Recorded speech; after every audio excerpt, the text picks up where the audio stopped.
Hey everyone, welcome to Financial Revelations. I am David Szafranski, your host. You may notice on video, you may not if you listen to it on a podcast, but I went to the dermatologist today and she froze spots on my face. She says it's going to save my life someday, but it sure hurts now. So that's why I look like my wife beat me up again.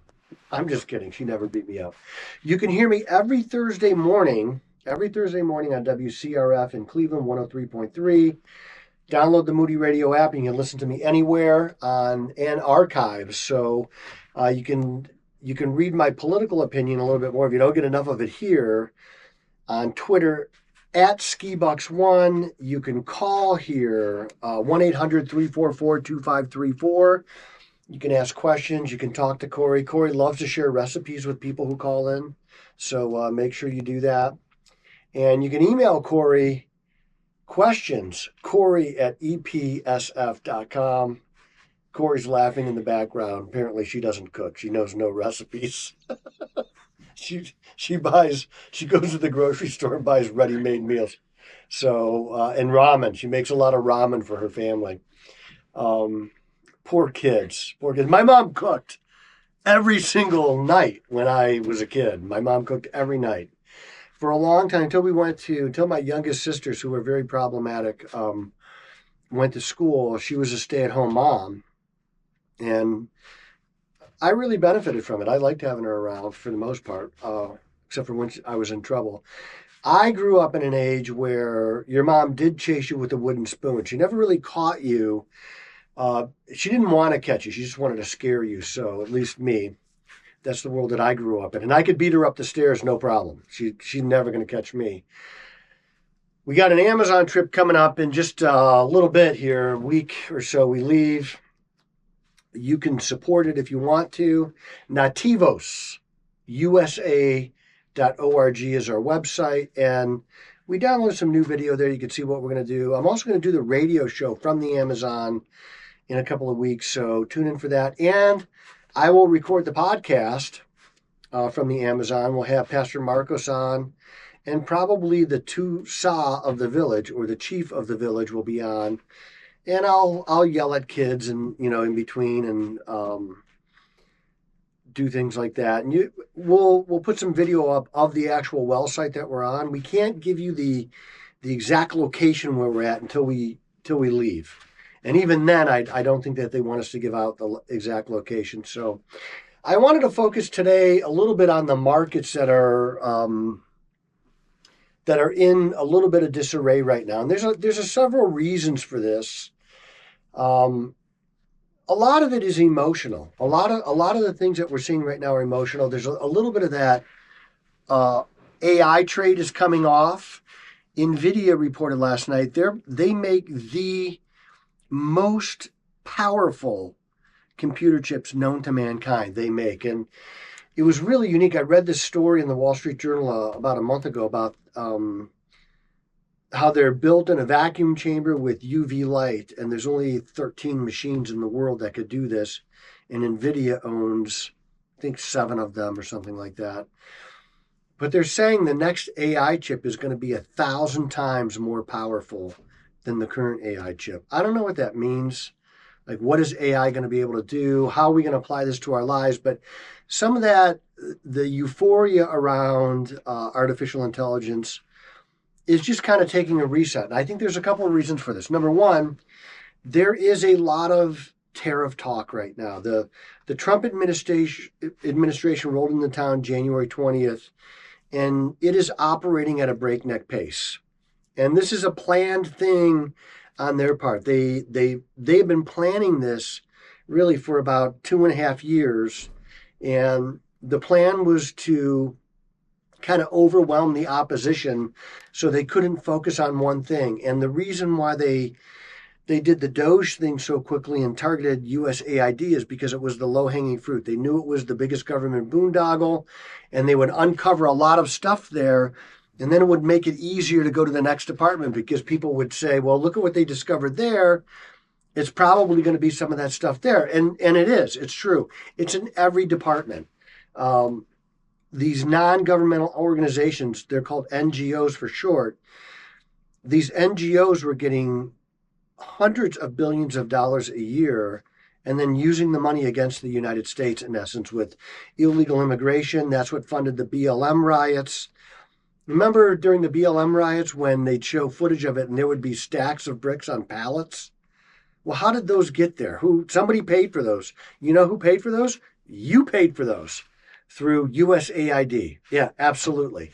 So killing that gravy train, that money laundering operation, that kickback trail is very important. It's a very important first step.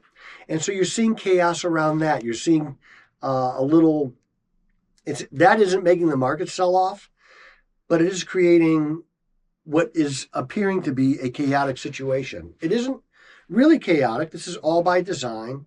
The flood of executive orders, all by design.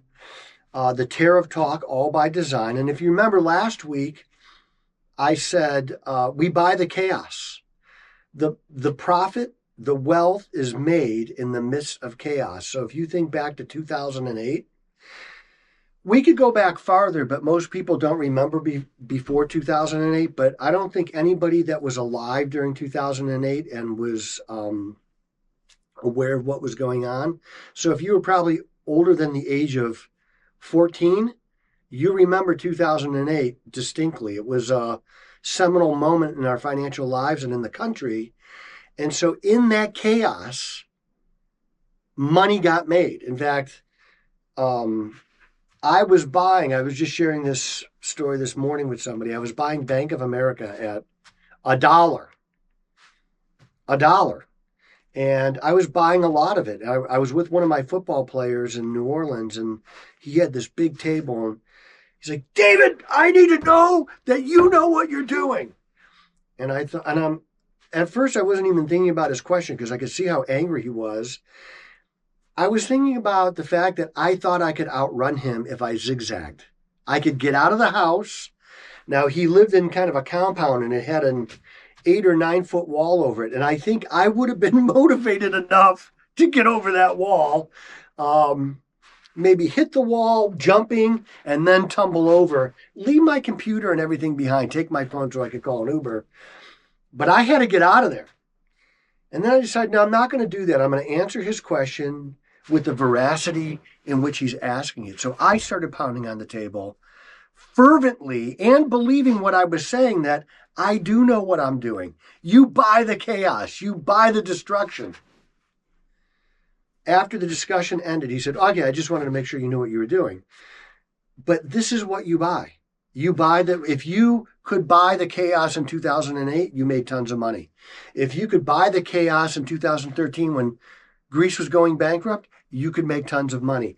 If you bought the pandemic, you made tons of money. This chaos is going to be over by June or July. And it's not even really chaos, but it's presented that way. I think this is all planned, and expertly so, by the Trump administration. And if you voted for Trump, this is what you voted for. This is exactly what you voted for. So because by June or July, I think the Fed is going to cut at least one time by then. And I think they have 2 more cuts by the end of the year. The vast majority of the tariff talk will be over by June or July. The flood of executive orders will be over by June or July. So you see, we're going to front load this thing. The market is a little bit worried about. They were talking about 25% tariffs on China today. They're talking about reciprocal tariffs on Europe today, which we should do. And we're not saying we're going to tariff you and you're not tariffing us. No, we're going to match your tariff on us. That's what we're saying. Europe doesn't like that because Europe wants unfettered access to our markets like they've had since the end of World War II. But that train has left. Okay, that's not going to happen. You're either going to lower the tariffs against us or we're going to institute tariffs against you. Now, a lot of people think, well, what if China gets mad at us? What if China sells all of our bonds? Because they do own a lot of our bonds. Well, that would be acting against China's interest, because the moment they went to market with a lot of bonds, bond prices are going to fall through the floor and they won't be able to sell the rest. That works against China. And by the way, I do think that it's because most people don't like to negotiate. It's not a Democrat or Republican thing. Most people don't like the uncomfortable feeling of a negotiation because what you're doing is you're creating a problem for somebody via tariffs. Okay, and now we have to solve it. And so there's a lot of uncomfortable discussions. And most people don't like that. But I do think that Donald Trump understands negotiations. At least I believe he does. You don't have to believe this if you don't want to. But I think he likes creating that uncomfortable environment to which you have to concede something. And that's what's going to happen here. China needs us way more than we've ever needed them. Everything that we do in China today, we've done here before. It was Richard Nixon that opened up China. Before Richard Nixon opened up China, they were a backwater. Even now, it's something like 40% of their people don't have access to clean drinking water. It's a rural country, except for a few huge, really huge metropolises where they make a lot of stuff. And it's true, they do. Even companies like Apple, they're going to invest $500 billion in the United States in manufacturing, and they're moving stuff to India and Pakistan. People are leaving China right now. China is economically in trouble, as is Europe. So without the United States, China is really a backwater again. They need us. They need us to be buying stuff from them because Europe cannot support China. Europe is, the democratic socialism that they've instituted in Europe is killing them economically.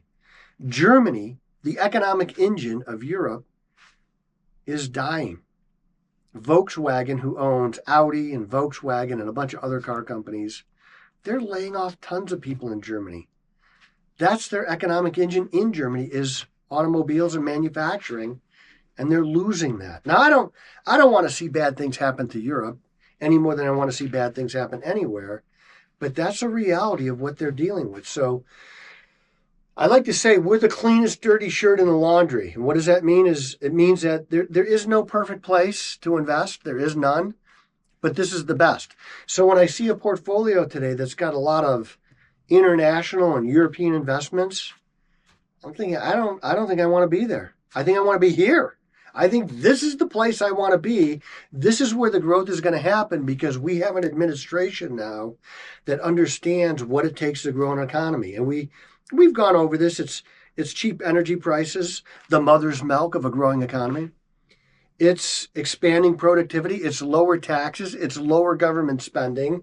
All those things strengthen the dollar and they build your economy, especially if we can kind of get these things done coincidentally. So they don't all have to happen at the same time. They're not going to all happen at the same time. But, you're going to have one here and you're going to have one a few weeks or a month later, and we're going to layer these things on top of each other. And that's why I think by June, July, maybe August at the latest, you're going to start to see things rolling in the right direction. And they are rolling in the right direction right now. It's just going to take a little bit of time to get instituted. So I love what's going on. Of course, I'd like to see markets go up into perpetuity. There's always going to be setbacks. The markets always kind of self-correct themselves. When a company gets too pricey, it finds a way to find a lower price. But I still like the things that we've been buying. AI, alternative artificial intelligence, isn't going anywhere. It's going to expand to every area of our life. I was watching a video of finally robots are doing some work for us. It's not just the Jetsons anymore. I was watching a robot loading boxes, and if you were to take a box from here and send it over there, your upper body will articulate, but your feet are going to stay stationary. I was watching this robot where their upper body was just spinning, and their feet there was like no front or back to their feet. It was just, so whatever way they were walking, their body turned. The upper body turned to make it forward. It was the most surreal thing I've ever seen. Maybe they will start like cleaning my house and cutting the lawn and things like that. And then you just plug them in the barn or something in the garage and hope that they don't become self-aware overnight and kill you. But these things are starting to happen, and you're going to start to see artificial intelligence in more areas of our life. I could see it taking over call centers eventually, probably starting with lower level things and then working its way up to the more complex. But those things aren't going anywhere. The technology revolution of artificial intelligence is really just beginning. And that's why I want to continue to own those things. I'm staying out of China right now. People may make money in China, but I'm going to let them have it. People may make money in Europe. I'm probably going to let them have that too, because I think I will make a lot of money here. This is where I want to be. I want to be in America where we're growing. In Europe, they're just not growing fast enough. They can't. They have unemployment levels that are astronomical, and I don't want to invest in that. So the rebalance in the portfolios is really kind of coming out of some of those things. And you don't need to be super aggressive to make money in this economy. I think you could be moderately growth oriented and do very well. So in investments, I only want to have to take the risk that I need to take. I don't want to take more risk than I want to take. I don't want to take less risk than I want to take, because with risk comes reward. And being too conservative is even more insidious than being too aggressive, because you don't even realize that you're losing. You're just like, well, gosh, the market went down and I didn't go down. But when the market goes up, you don't go up. So you don't outgrow inflation. So that's why you got to be growth oriented. There was a couple in my office today, and they're in their 60s. They said, well, we want to be way more conservative. And I said, no, you don't. You want to be growth oriented. The way we create wealth is you invest in growth, you invest for the long term, and you buy chaos. That's what you do. That's what we're going to do here. Remember, we're going to do the podcast from the Amazon at some point next week. Well, maybe not next week. It's the week after we'll do that.